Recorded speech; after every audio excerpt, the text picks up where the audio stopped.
A former British ambassador to Saudi Arabia, says the kingdom is directly involved in funding extremism throughout Europe.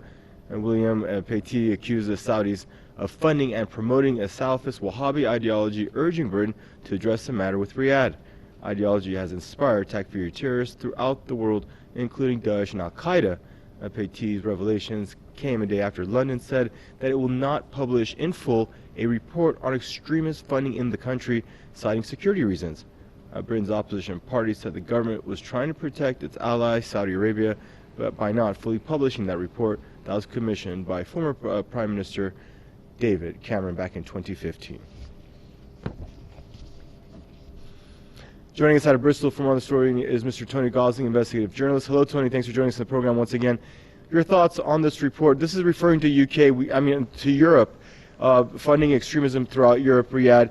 We know the one getting brushed under the carpet throughout the UK was deemed so due to security concerns. I want you to address, if you can, what those security concerns are.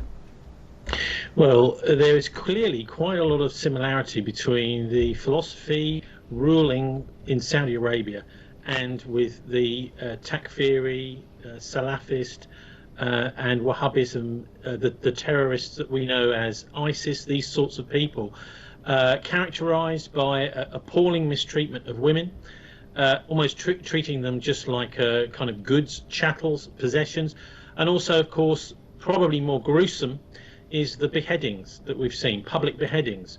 This is really a kind of barbaric medieval way of operating, and it's done by the rebels in Syria and Iraq, and it's also done by the Saudis. But that's not what this report is about. And of course, it should be becoming clear to people around the world, these similarities between the way that Saudi Arabia conducts its business, its legal affairs, and those of extremist groups. That Theresa May is refusing to release the most important parts of this report on Saudi Arabia backing terrorism in Britain. Now, this is incredibly important if you think about 9/11, Saudi Arabia backing terrorism in the United States, with Osama bin Laden, with the hijackers, most of whom were supposedly Saudis. So this is I suppose a denouement which has been being put off by Western powers like the United Kingdom and the United States for years. They've really got to address this. One reason why Theresa May not want this to come out is because of pressure from her husband.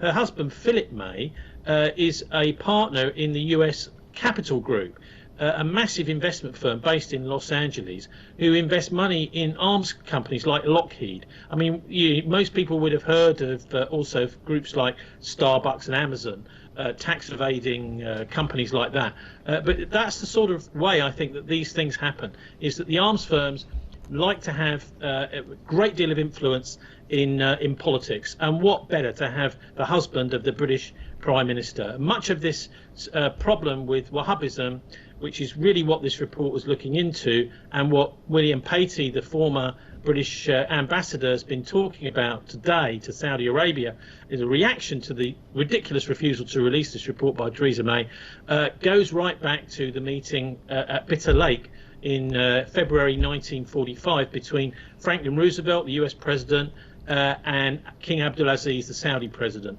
That's where most of these dirty deals were done, which have blighted us really ever since the Second World War. Money on the one hand and oil on the other hand, with the Saudis propping up the United States and vice versa. And my second question to you, we don't have much time left, but can a global terrorism and extremism even be properly addressed without some of these Western leaders going after Riyadh, not maybe super intensely, but at least pulling their covers and making them address the matter a little more diligently on their own soil and the soil of their allies, because a lot of this also is connected with a lot of their closest allies. Well, look, there are millions of people, you can be assured, across Britain and the United States that want to see Riyadh pulled into line and the Saudis disciplined for their funding terrorism, both in the Middle East and, it seems, also in the United States and here in Britain too. But whether that's actually going to happen is another thing. We've got a tiny minority, I think, of people who are at the top of government which implies, doesn't it, that we don't really have a proper democracy. And I think that's the problem in both Britain and the US, that democracy hasn't really been working. We've been having choices. I mean, look at the choice between Trump and Clinton. There aren't really any kind of choice at all. Where people would like to see justice done at the highest levels, but they're not seeing any kind of option to do that. Someone like Jeremy Corbyn or Bernie Sanders might do that, but so far those options have been shut out to the people. So we have to question whether the democratic process in the West is really working at the moment. That's a good point there. Thank you, Tony, for joining us. Tony Gosling, investigative journalist here, joining us out of Bristol.